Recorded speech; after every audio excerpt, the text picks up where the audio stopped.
तो देखो अभी हम लोग पढ़ेंगे स्टडी ऑफ कंपाउंड का और एक टॉपिक जिसका नाम है प्रिपरेशन ऑफ नाइट्रिक एसिड, मतलब नाइट्रिक एसिड को कैसे बनाया जाता है।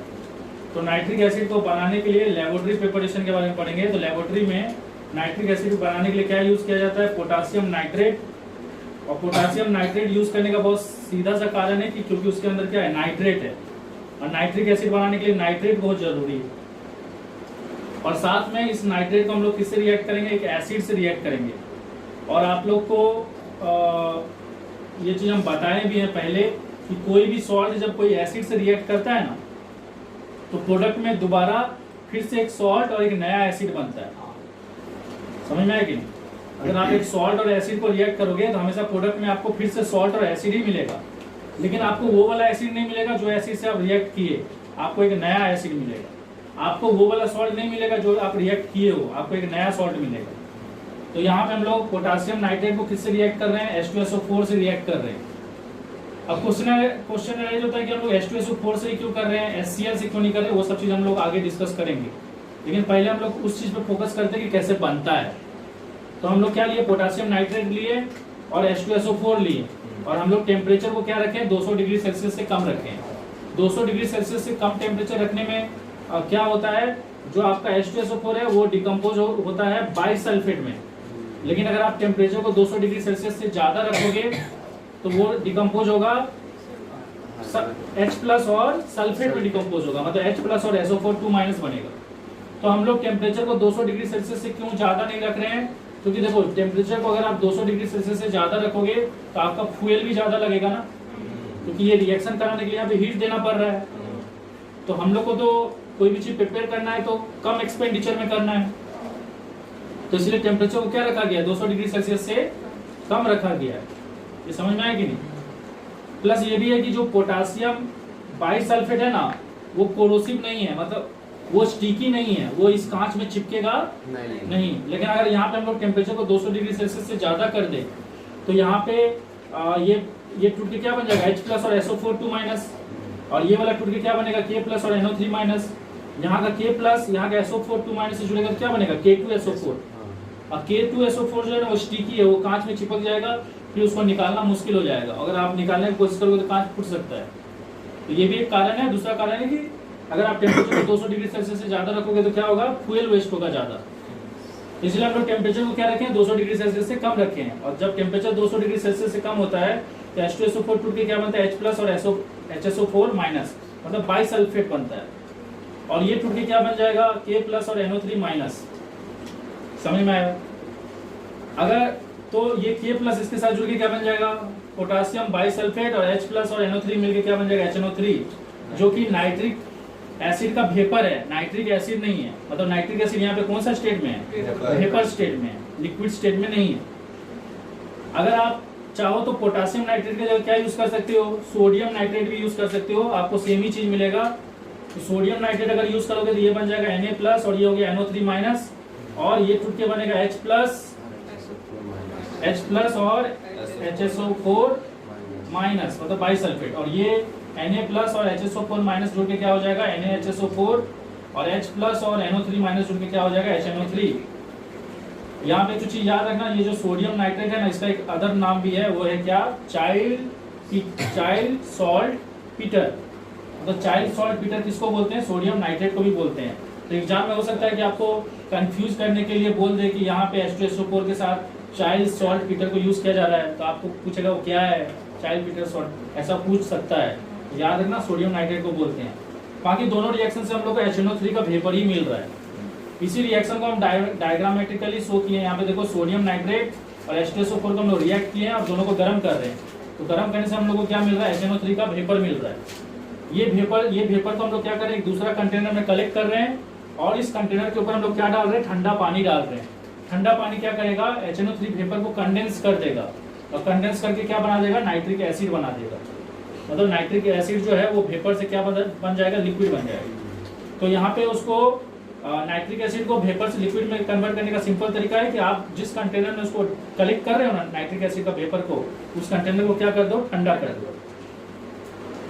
अब यहाँ पे कुछ सवाल उठता है कि यहाँ पे ये जो जितना भी apparatus लिया गया है ना, वो गिलास से बना हुआ लिया गया है, आयरन से बना हुआ, मेटल से बना हुआ नहीं लिया गया है। मेटल से बना हुआ भी कंटेनर से होता है, लेकिन उसमें रिएक्शन नहीं करके किसमें किया जा रहा है, गिलास में किया जा रहा है। क्योंकि जो HNO3 वेपर है ना, वो क्या है, बहुत ज्यादा कोरोसिव है। कोरोसिव मतलब क्या होता है, कोरोसिव का मतलब होता है कि वो एक ऑक्सीडाइजिंग एजेंट है। तो वो अगर आप कोई मेटेलिक कंटेनर में करोगे तो वो ऑक्सीजन छोड़ेगा, और वो ऑक्सीजन क्या करेगा, सुन लो, यहाँ पे आप आयरन का कंटेनर लियो, मेटल का कंटेनर लियो, तो ऑक्सीजन आयरन के साथ रिएक्ट करके क्या बनाएगा, आयरन ऑक्साइड बना लेगा, जो कि रस्ट है। तो इस तरह से तो कंटेनर डैमेज हो जाएगा ना। लेकिन HNO3 जो है, क्योंकि वो कोरोसिव है, तो वो जो ऑक्सीजन प्रोड्यूस करेगा, क्योंकि ये कोरोसिव मतलब ये ऑक्सीडाइजिंग एजेंट है, सामने वाला चीज को ऑक्सीजन दे देगा। तो HNO3 अगर ऑक्सीजन देता भी है तो गिलास से वो ऑक्सीजन रिएक्ट नहीं करेगा। लेकिन अगर आप यहाँ पे कोई आयरन लिए जाते या कोई अदर कंटेनर लेते, वो ऑक्सीजन क्या करता है, उसके साथ रिएक्ट करके रस्ट बना देता। और रस्टिंग को ही क्या बोलते हैं, कोरोजन बोलते हैं। अब कोरोजन से ही वर्ड आया क्या, कोरोसिव। समझ में आया कि नहीं? अब देखो यहाँ पे HNO3 ही बन रहा है, इसको आइडेंटिफाई कैसे करेंगे, आइडेंटिफाई करने का कुछ तरीका होगा। तो आइडेंटिफाई करने का तरीका क्या है, यहाँ पे आपको जो भी HNO3 का वेपर मिल रहा है ना, उसको आप पहले कंडेंस मत करो। जो वेपर मिल रहा है ना, उस वेपर को आप क्या करो, फर्दर और गर्म करो। तो जब आप HNO3 का वेपर को गर्म करोगे तो वो टूट के क्या बन जाएगा, वो टूट के प्रोड्यूस क्या करेगा, नाइट्रोजन डाइऑक्साइड प्रोड्यूस करेगा। अगर आप HNO3 का वेपर को हीट करोगे तो वो ब्रेकडाउन होकर क्या बनेगा, वो अपने आप को स्प्लिट करके क्या बन जाएगा, नाइट्रोजन डाइऑक्साइड प्रोड्यूस करेगा। और ये जो नाइट्रोजन डाइऑक्साइड है ना, इसको अगर आप आयरन सल्फेट का सॉल्यूशन में डालते हो तो उसका कलर को क्या कर देगा, ये ब्राउन कर देगा। फिर से एक बार सुन लो, ये जो HNO3 का वेपर है, इसको आपको गर्म करना है। आप दो तरीका से गर्म कर सकते हो। एक तरीका है कि आप सिंपली उसको गर्म करो। मान लो कि इस कंटेनर में ना मुझे क्या मिल चुका है, HNO3 मिल चुका है, और हम उसको ठंडा नहीं किए, मतलब कंडेंस नहीं किए कि वो लिक्विड बन जाए, वो वेपर स्टेट में ही है। और इस कंटेनर को हम क्या किए, ऐसे मुंह बंद कर दिए, सील कर दिए और इसको गर्म कर रहे हैं। तो HNO3 क्या होगा, ब्रेकडाउन होकर क्या प्रोड्यूस करेगा, मतलब HNO3 डिकम्पोज होकर NO2 प्रोड्यूस करेगा। समझ में आया कि नहीं? अब इसको हीट करने का दो तरीका है, या तो सिंपली आप इस कंटेनर को हीट करो, या आप HNO3 को किसके प्रेजेंस में हीट करो, कॉपर के प्रेजेंस में हीट करो। और ये NO2 जो है ना, वो iron sulphate solution, iron sulphate का जो सॉल्यूशन है, आप जब इस जैसे मैं इसको हीट कर दिया, अब इसमें NO2 प्रोड्यूस हो गया है। अब मैं इसका माउथ को खोलूंगा और इसका गैस को किस में डाल दूंगा, आयरन सल्फेट सॉल्यूशन में डाल दूंगा। तो उसका कलर कैसा हो जाएगा, ब्राउन। तो आयरन सल्फेट सॉल्यूशन का कलर ब्राउन तभी होता है जब उसमें NO2 डिसॉल्व होता है। समझ में आया कि नहीं? तो इससे हम लोग को ये पता चल जाएगा कि ये गैस क्या है, HNO3 है। बाकी HNO3 से NO2 कैसे बनता है वो भी मैं आप लोग को बताऊंगा, आगे मैं इसके बारे में बताऊंगा, लेकिन पहले ये समझ लो, ठीक है। उसके अलावा देखो यहाँ पे एक और सवाल उठता है कि हम लोग H2SO4 ही क्यों यूज किए हैं, HCl क्यों नहीं यूज किए हैं। तो सबसे पहला चीज है कि HCl जो है ना, वो एक वोलेटाइल एसिड है। क्या एसिड है, वोलेटाइल। तो अगर आप यहाँ पे HCl यूज करते हैं ना, तो HNO3 के साथ HCl भी वेपराइज हो जाता। और अगर आपका HCl वेपराइज हो जाता तो आप हम लोग यहाँ पे H2SO4 क्यों यूज किए हैं, H2SO4 की जगह HCl क्यों नहीं यूज किए, क्योंकि HCl एक ना वोलेटाइल एसिड है। तो अगर आप यहाँ पे HCl यूज करते हैं तो HNO3 के साथ HCl भी प्रोड्यूस हो जाता, और तब आप HNO3 को कलेक्ट नहीं कर पाते, क्योंकि HNO3 के साथ HCl भी है। अब उसको सेपरेट करना बहुत मुश्किल हो जाएगा। लेकिन हम लोग को तो सिर्फ HNO3 चाहिए ना, तो यहाँ पे H2SO4 यूज किया गया, क्योंकि H2SO4 जो है वो वोलेटाइल एसिड नहीं है, वो वहाँ पे H2SO4 फॉर्म में ही रहेगा, मतलब वो लिक्विड स्टेट में ही रहेगा, वो अपने आप को वेपराइज नहीं कर लेगा। अरे समझ में आ रहा है कि नहीं? मतलब H2SO4 जो है ना, वो पोटेशियम नाइट्रेट के साथ रिएक्शन करेगा, वो खुद वेपराइज नहीं होगा। लेकिन आप HCl यूज करते तो वो इसके साथ रिएक्शन भी करता, HNO3 भी बनाता, और साथ में HCl कुछ HCl क्या हो जाता, वेपराइज भी हो जाता, क्योंकि HCl वोलेटाइल है, वोलेटाइल मतलब वेपराइज हो जाता है। तो यहाँ पे आपको दो गैस मिल जाता है, HNO3 का भी गैस मिलता और HCl का भी गैस मिलता, तो फिर आपको उसको सेपरेट करने में प्रॉब्लम होता। समझ में आ रहा है? तो इसीलिए हम लोग HCl को यूज नहीं कर रहे हैं, क्योंकि ये वोलेटाइल है, ये भी वेपराइज होकर यहाँ पे आ जाता। और H2SO4 क्यों यूज करें, क्योंकि वो नॉन वोलेटाइल है और वो सिर्फ इससे रिएक्शन करेगा, वो खुद वेपराइज नहीं होगा। और H2SO4 के पास इतना पावर भी है कि वो एक सॉल्ट से उस एसिड को अलग, मतलब H2SO4 के पास इतना पावर है कि वो जो भी सॉल्ट नाइट्रेट कंटेंट किया है ना, उससे नाइट्रिक एसिड को क्या कर सकता है, अलग कर सकता है। अरे समझ में आ रहा है? तो देखो आप लोग को हम बताए थे ना कि आप HNO3 को हीट करोगे तो क्या होगा। तो HNO3 को मतलब नाइट्रिक एसिड का वेपर को हीट करने से क्या प्रोड्यूस होता है, NO2 प्रोड्यूस होता है। इसका रिएक्शन यहाँ पे हम शो किए हैं, यहाँ पे आप ध्यान से देखिए। HNO3 को जब आप हीट करते हो ना, तो ये अपने आप को डिकम्पोज करके क्या क्या बनाता है, NO2, H2O और O2। ये आपको समझ में आया? तो इसमें आप क्लियर कर देख सकते हो कि HNO3 जो डिकम्पोज होकर क्या प्रोड्यूस कर रहा है, नाइट्रोजन डाइऑक्साइड प्रोड्यूस कर रहा है। और ये नाइट्रोजन डाइऑक्साइड जो है ना, ये आयरन सल्फेट का सॉल्यूशन को क्या कर देगा, ब्राउन कलर कर देगा। फिर यहाँ पे हम और एक चीज बोले थे कि यहाँ पे कॉपर टर्निंग आप यूज कर भी सकते हो। कॉपर टर्निंग का मतलब सिंपली कॉपर, ठीक है। तो कॉपर का यूज आप कर भी सकते हो, नहीं भी कर सकते हो। अगर आप कॉपर का यूज नहीं भी करोगे तब भी NO2 प्रोड्यूस होगा, और वो NO2 क्या करेगा, आयरन सल्फेट का सॉल्यूशन को ब्राउन कर देगा। और अगर आप कॉपर टर्निंग मतलब कॉपर को यूज करते भी हो तब भी NO2 प्रोड्यूस होगा, और वो आयरन सल्फेट सॉल्यूशन को ब्राउन कर देगा। कॉपर को यूज करने से बस फर्क क्या है, क्योंकि हम लोग को पता है कि जब HNO3 जो डिकम्पोज होता है, जब HNO3 को हीट किया जाता है तो क्या क्या बनता है, NO2, H2 और O2 बनता है।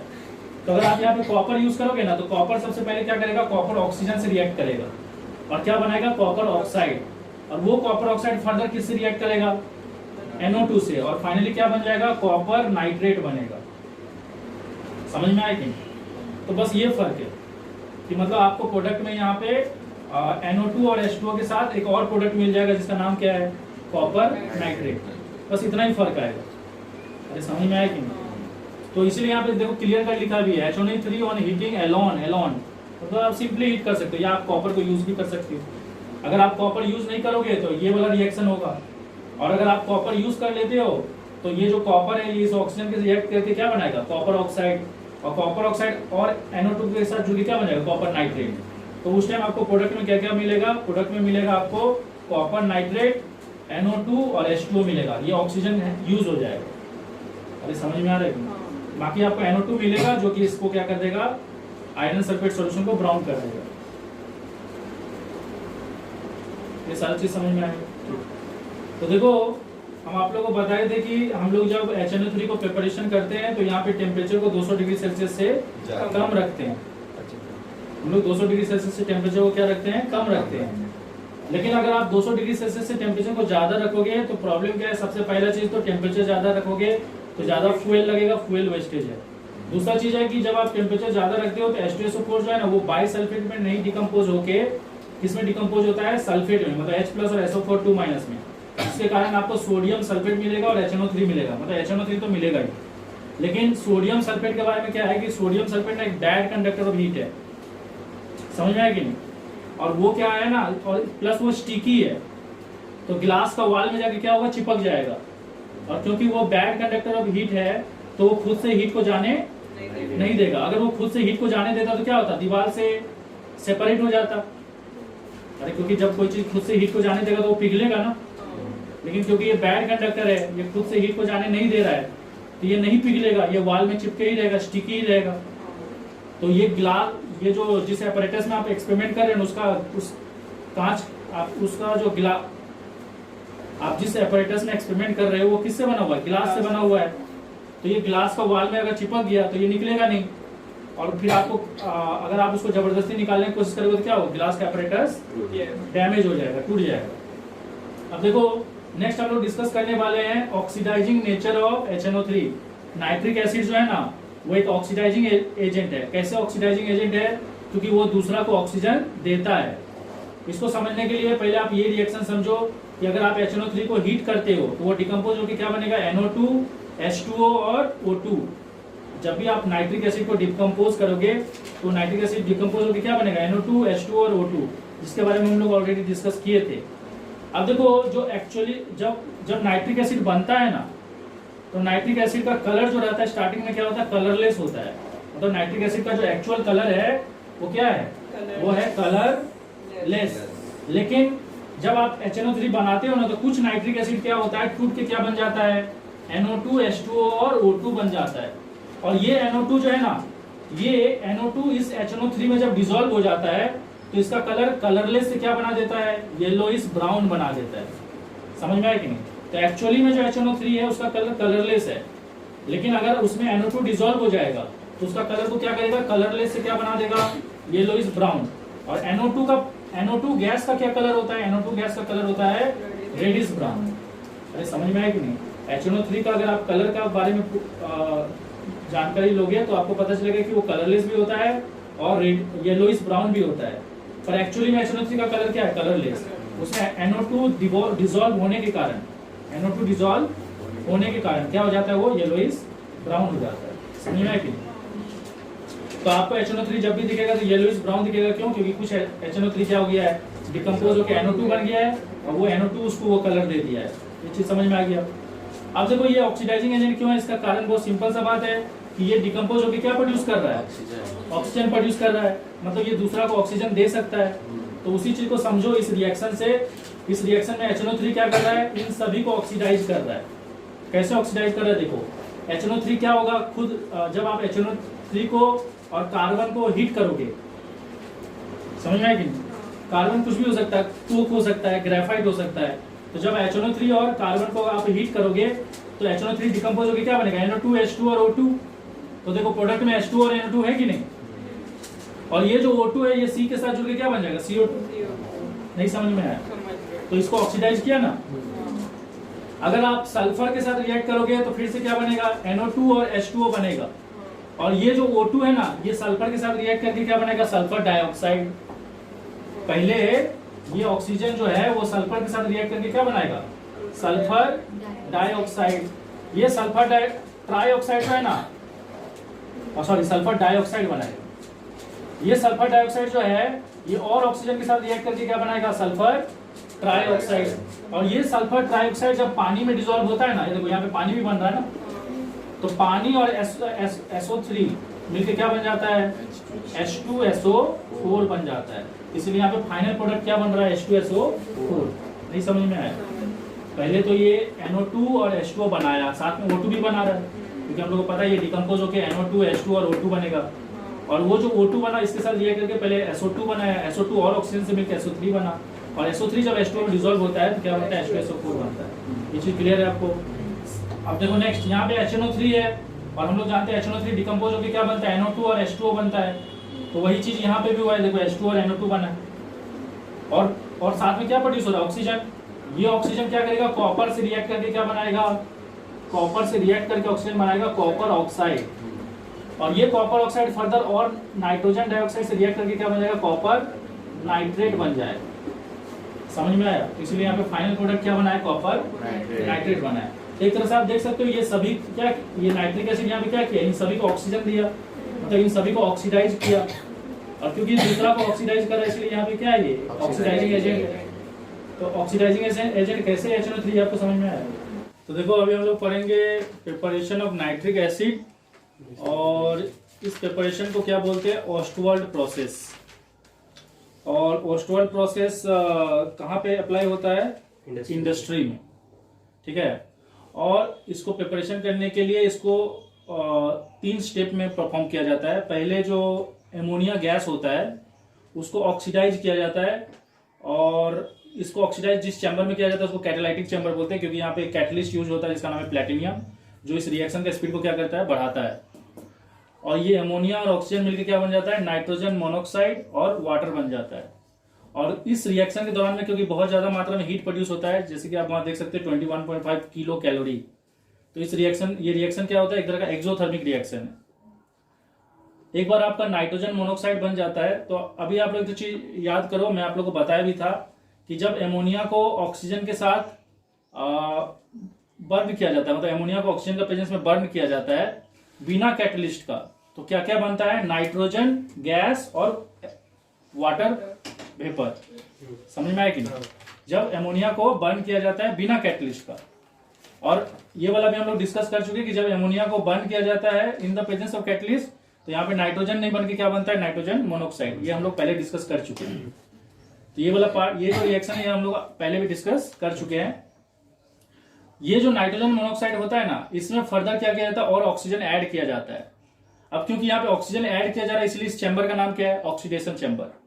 मतलब यहाँ पे जो भी नाइट्रोजन मोनोऑक्साइड बनता है ना, उसको आगे ले जाया जाता है दूसरा चैम्बर में, और वहां पे उसमें और ऑक्सीजन ऐड किया जाता है, इसका नाम, और उस और ऑक्सीजन ऐड करने से क्या होता है, नाइट्रोजन मोनोऑक्साइड किस में बदल जाता है, नाइट्रोजन डाइऑक्साइड में बदल जाता है। अब हमारा थर्ड चैम्बर में क्या होता है, नाइट्रोजन डाइऑक्साइड में क्या किया जाता है, वाटर ऐड किया जाता है। अब आप बोलोगे कि वाटर तो ऐड किया जाता है, ये ऑक्सीजन कहां से आया? अरे जब ये नाइट्रोजन डाइऑक्साइड आएगा, समझ में आ रहा है कि नहीं? तो जब नाइट्रोजन डाइऑक्साइड आएगा तो उसके साथ कौन आ जाएगा, ऑक्सीजन भी तो आ जाएगा ना। तो ये वो एक्स्ट्रा ऑक्सीजन है, लेकिन एक्चुअली में क्या हो रहा है, ये जो नाइट्रोजन डाइऑक्साइड है वो वाटर के साथ मिलकर क्या हो जा रहा है, HNO3 हो जा रहा है। और अगर सोच लो गलती से कुछ NO भी आ गया होगा, ऐसा हो सकता है क्योंकि ये भी तो गैस है ना, हो सकता है कुछ NO भी किस में आ जाए, एब्जॉर्प्शन टावर में, तो वहां पे पहले से एक्स्ट्रा ऑक्सीजन है, वो उसको क्या करेगा, फर्दर NO2 बना देगा, और फिर NO2 क्या होगा, H2O से मिलकर क्या बन जाएगा, HNO3। तो ये 3 स्टेप में होता है, 3 तो चैम्बर होता है इसके लिए।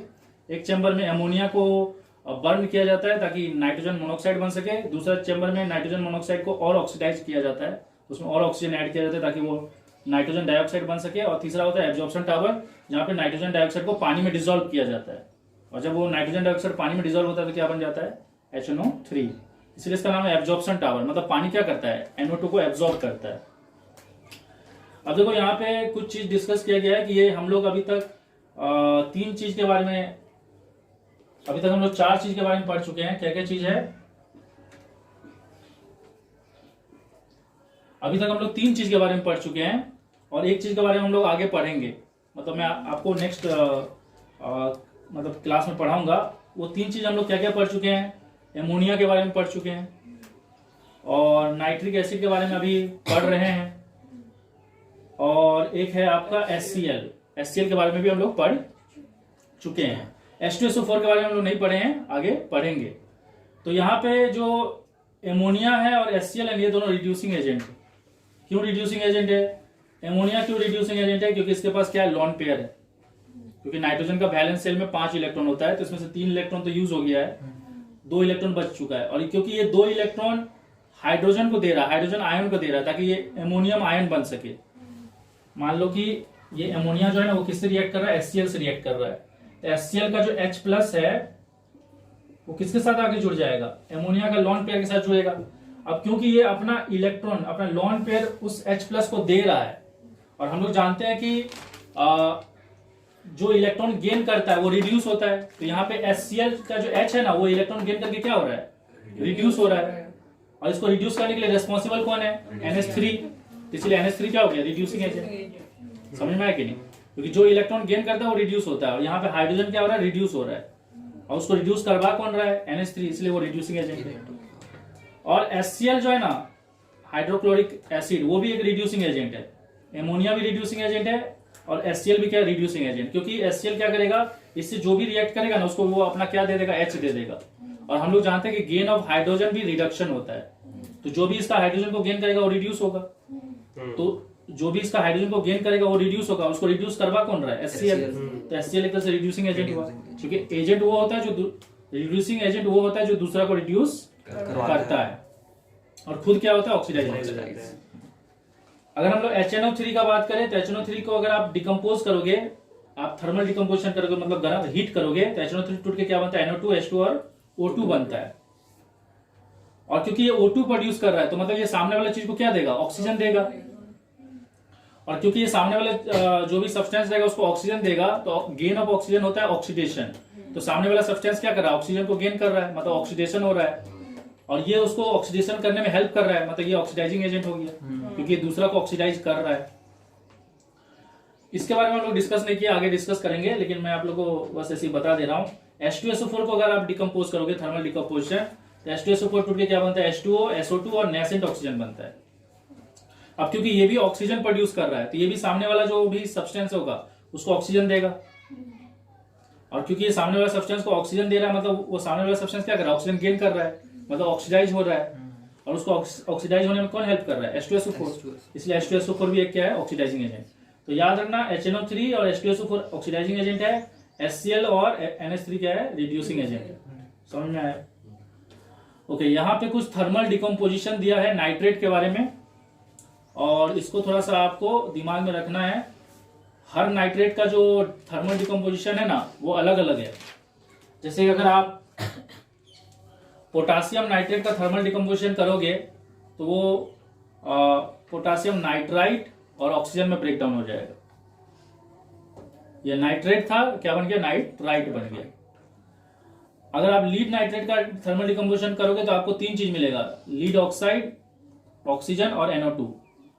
और लीड नाइट्रेट में जैसा रिएक्शन होता है कॉपर नाइट्रेट में भी वैसे सेम ही रिएक्शन होता है। देखो यहाँ पे लीड नाइट्रेट है, इसको थर्मल डिकम्पोजिशन करने से क्या बन रहा है, लीड ऑक्साइड, ऑक्सीजन और nitrogen gas, sorry nitrogen dioxide gas. यहाँ पे भी अगर आप कॉपर नाइट्रेट को हिट कर रहे हो तो क्या हो रहा है, कॉपर ऑक्साइड बना ले रहा है और बाकी ऑक्सीजन और नाइट्रोजन डाइऑक्साइड प्रोड्यूस हो रहा है। मतलब इन दोनों का रिएक्शन मैकेनिज्म क्या है, सेम है। अगर आप सिल्वर नाइट्रेट या मर्क्यूरी नाइट्रेट को अगर आप हीट करते हो तो इन दोनों का भी डिकम्पोजिशन मैकेनिज्म सेम है। अगर आप तो आप इस तरह से दिमाग में थोड़ा रख भी सकते हो कि लीड और कॉपर नाइट्रेट का डिकम्पोजिशन मैकेनिज्म क्या है, सेम है।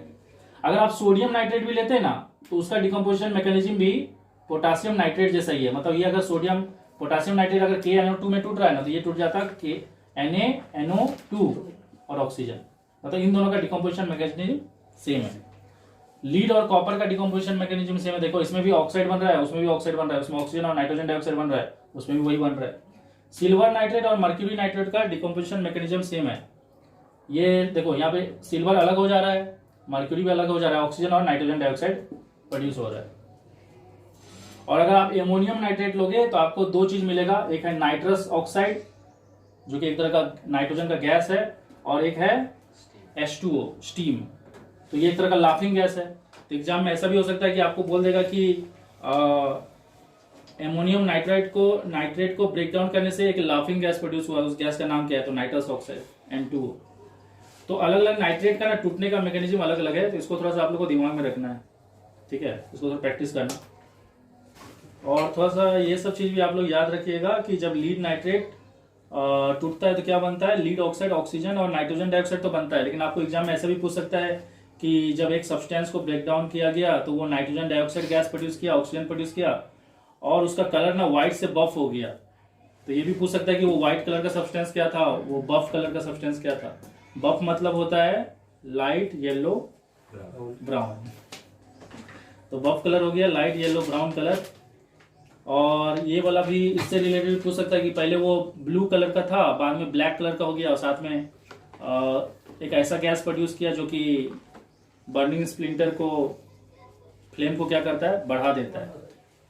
और NO2 गैस वो ऐसा भी पूछ सकता है कि एक ऐसा गैस प्रोड्यूस होता है जो कि आपका नाइट्रिक एसिड का कलर को कलरलेस से ब्राउनिश येलो कर देता है। तो फिर आपको पूछ सकता है कि सब्सटेंस ए क्या है और सब्सटेंस बी क्या है। तो ये है आपका कॉपर नाइट्रेट जो कि ब्लू कलर का है और उधर ब्लैक कलर का कॉपर ऑक्साइड है। तो थोड़ा ये सब कलर सबको भी दिमाग में रखना।